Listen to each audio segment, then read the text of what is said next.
Во поранешна Југославија се одбележувал денот на младоста. За повозрасните генерации секако тоа е еден убав спомен и сеќавање, затоа верувам и дека ќе им биде интересен овој разговор, а за помладите генерации верувам дека дури и да е непознат, односно не знаат многумина за овој ден, токму затоа ја одбрав оваа тема. Верувам дека ќе биде интересна за сите оние кои што не гледаат, а Драги Аргировски ќе ни открие како се одбележувал тој ден и што значило за сите оние кои што живееле во поранешна Југославија. Најпрвен добро утро и драго ми е што сте дел од нашата утринска.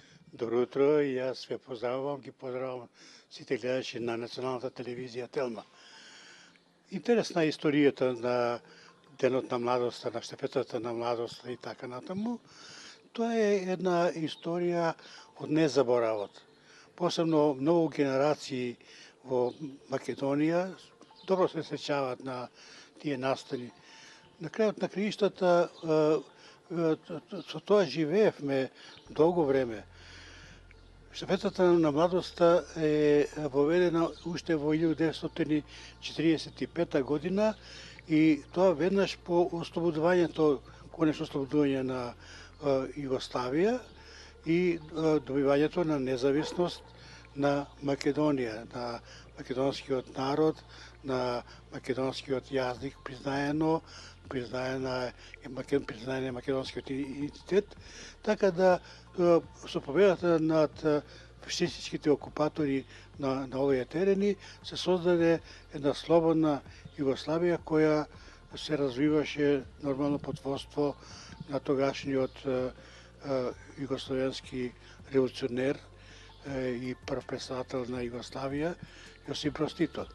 По повод неговиот роден ден, уште 45 година, значи се воведе штафета на младоста. Таа се носеше од Триград до Гевгелија, сите поголеми градови и населби во тогашна Југославија. Секоја година тргнува од различна република. Да. Тогаш Југославија беше составена од 6 републики и 2 покрајни. Во сите главни градови секоја година поаѓа штафетата се носеше низ цела Југославија. Имав, да кажеме, чест и задоволство и да носам штафетата кога веќе наполнив полнолетство на 18 години и токму таа година 1957 од штафета на младоста стана 25 мај ден на младоста. Тоа ги обединуваше сите, тоа беше символика да ги обедини сите млади во тогашна Југославија и што е најважно, штафетата на младоста беше символ на една љубов, на расцветена пролет, на да кажеме љубов кон татковината, кон ближните, заедништво едно, да се создава братство, единство и така натаму. Така да, навистина, тој ден се одбележуваше доста свечено секаде, каде доаѓаше во секој град, каде што се носеше штафетата на младоста.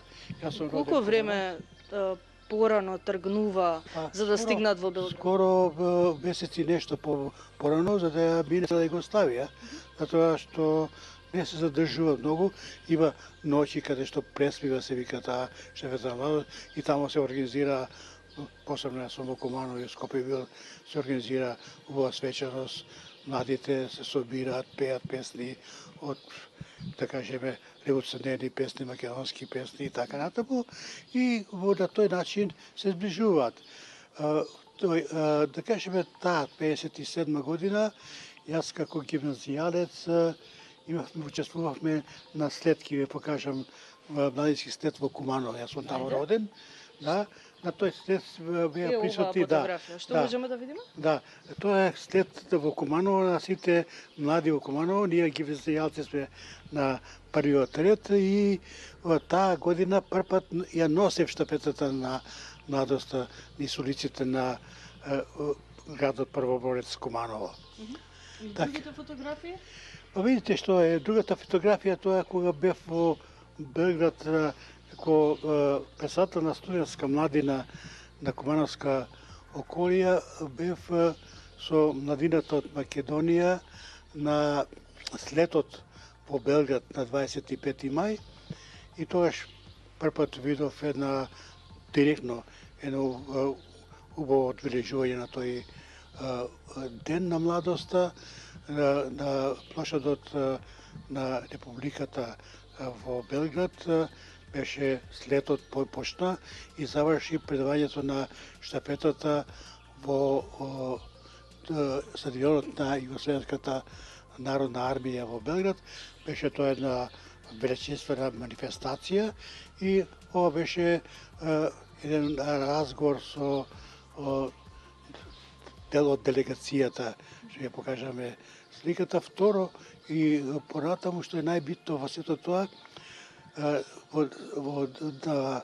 тоа многу билино би беше, во стадионот ечеше песна македонска.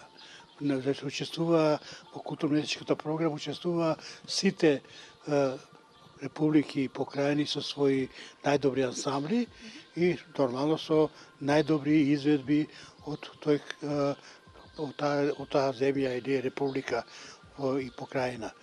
Затоа, навистина, секогаш најдобри македонски ансамбли таму учествува, најдобри пејачи и беше тоа еден настан што е од незаборавот.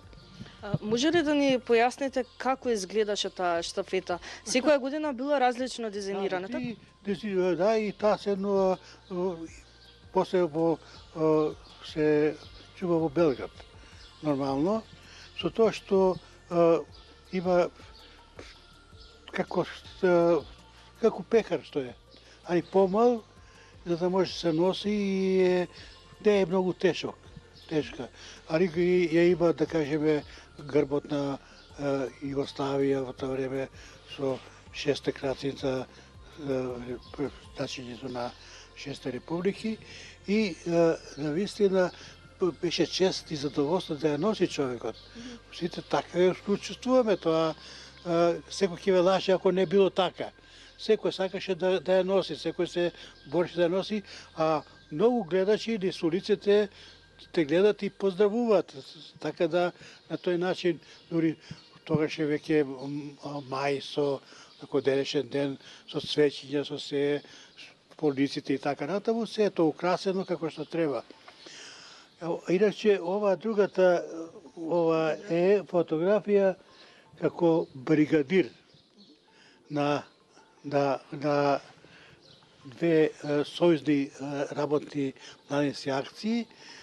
Бев на изградба на автопатите во Удово Гевгелија и Куманово Миладиновце.